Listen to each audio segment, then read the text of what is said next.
Oui, Louise, Kingsman sur France Inter dans le temps d'un bivouac et la programmation musicale est signée Muriel Pérez. Vous avez mal de mer ou quoi?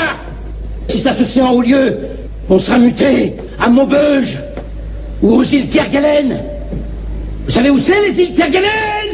Mais bien sûr qu'on sait où c'est au sud de l'océan Indien et on y file tout de suite, on met le cap sur ces îles. Nous allons tenter de joindre Sylvain Chiarini. Ce médecin s'est lancé dans une drôle d'aventure, passé 1 an sur l'île Kerguelen avec pour lourde responsabilité de s'occuper des pensionnaires de la base scientifique qui se trouve sur cette île déserte, loin de tout. Allô? Allô? Oui. Sur France Inter, Vous pouvez patienter un petit moment? Oui, mais c'est le satellite qui attend. Eh oui, c'est le satellite, bien sûr. l'aventure en direct. L'appel téléphonique le plus extraordinaire que j'ai jamais fait, dit-il. Bonjour Sylvain Chiarini. Bonjour Daniel. Alors il faut toujours être patient quand on est en communication avec les terres australes et antarctiques françaises parce qu'il y a un petit peu de temps sur la ligne, donc tout le monde sera patient. À quoi ressemble l'île sur laquelle vous vous trouvez ? Alors l'île, c'est une île, comme vous l'avez dit, de l'hémisphère sud, située entre le 49e et le 50e parallèle.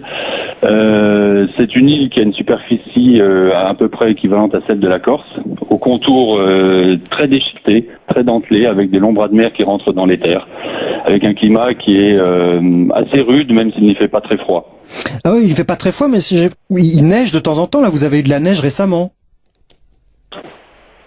Oui, la température moyenne de l'année est d'environ 5 degrés avec une amplitude qui n'est pas grande puisque ça descend rarement en dessous de -5 l'hiver et la moyenne des températures chaudes de l'été c'est à peu près 12 degrés. Et effectivement, il neige fréquemment les mois d'hiver, c'est-à-dire en ce moment pour nous, l'hiver austral, il neige à peu près 1 jour sur 2, mais ça ne tient pas parce qu'il fait pas suffisamment froid, donc c'est souvent sous forme d'averses, de bourrasques de neige, c'est blanc quelques heures et ensuite ça fond. Oui, donc vous avez eu de la neige pour le 14 juillet, je crois. Et alors, quelle végétation avez-vous sur votre île ?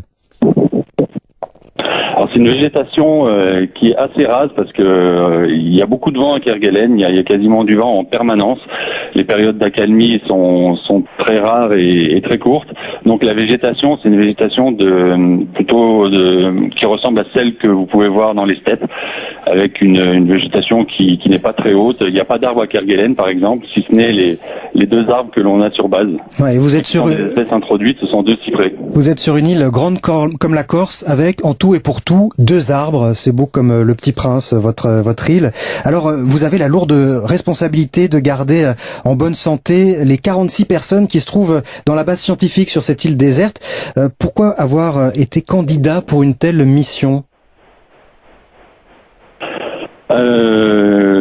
Oui, mes motivations, c'est déjà plus d'1 an de réflexion avant de valider ma candidature. Mes motivations elles étaient de 3 ordres. D'une part, des motivations professionnelles. Pouvoir exercer la médecine dans les îles Kerguelen, ça reste une aventure unique. La deuxième motivation, c'est la découverte et l'aventure, parce que dans mes loisirs, j'avais l'habitude de voyager beaucoup, j'ai le goût des voyages, et là c'était la parfaite occasion pour allier le goût de la découverte et puis l'exercice de ma profession. Et puis enfin, c'est une démarche personnelle, une espèce de défi, savoir comment j'allais évoluer dans une expérience, dans une longue expérience de vie en milieu isolé. Mmh. Et il vous arrive de venir, je crois, en aide à des bateaux en perdition sur votre île isolée. Non seulement vous avez en charge donc les 46 scientifiques ou personnes qui habitent cette base scientifique, mais en plus, des fois, il y a des naufragés. Oui, effectivement. J'ai la charge donc de l'assistance médicale sur la base, mais également de l'assistance médicale des bateaux de pêche qui pêchent dans la zone économique exclusive autour de Kerguelen, mais également des naufragés. Et nous avons accueilli pendant 3 semaines pour Nouvel An un Français d'une 60aine d'années qui faisait le tour du monde en solitaire. Et qui s'est échoué, qui a percuté un rocher au sud de Kerguelen, qui avait un trou dans la coque de son bateau, qui a réussi à nous contacter par radio. et à rejoindre le golfe du Morbihan qui est juste devant la base. Nous sommes allés le chercher avec notre chaland en pleine nuit à 1h du matin.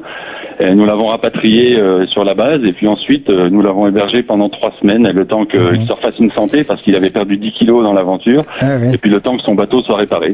Sylvain Chiarini, en 10 secondes, parce qu'on arrive à la fin de cette interview, le plus gros soin que vous avez eu à prodiguer, le plus gros incident médical que vous avez eu à gérer? Je pourrais vous en citer 2. Dès un mois après mon arrivée, une scientifique s'est fait une double fracture de cheville et qui a nécessité son rapatriement sanitaire. Heureusement pour elle, le Marion Dufresne était à 1 semaine de son arrivée à Kerguelen, donc elle a pu être évacuée, on va dire, assez rapidement. Et dernièrement, là, il y a une dizaine de jours, un jeune scientifique a fait une lourde chute de vélo. s'est fait un traumatisme crânien, il a perdu connaissance et il est resté amnésique de la journée de sa chute pendant une paire d'heures. Et donc on l'a gardé en surveillance 24 heures et bien heureusement pour lui, ça c'est bien terminé. Il est rentré dans l'ordre et il est en pleine forme actuellement. Merci Sylvain Chiarini, bonne fin de mission, prenez soin de tout ce petit monde et saluez pour nous tous les membres de la base scientifique des Kerguelen. Au revoir. Je n'y manquerai pas. Merci beaucoup. Au revoir. Merci à nos deux invités, Thierry Trontin et Jimmy Béal. Pour en savoir plus sur votre action, il y a le site éducateurvoyageurs.org. Vous êtes en train de faire des démarches pour acheter le lieu pour cette structure et puis apparaître prochainement l'expérience du désert qui est en recherche d'éditeurs. Au revoir à tous les deux. Au revoir et merci beaucoup. Au revoir, merci.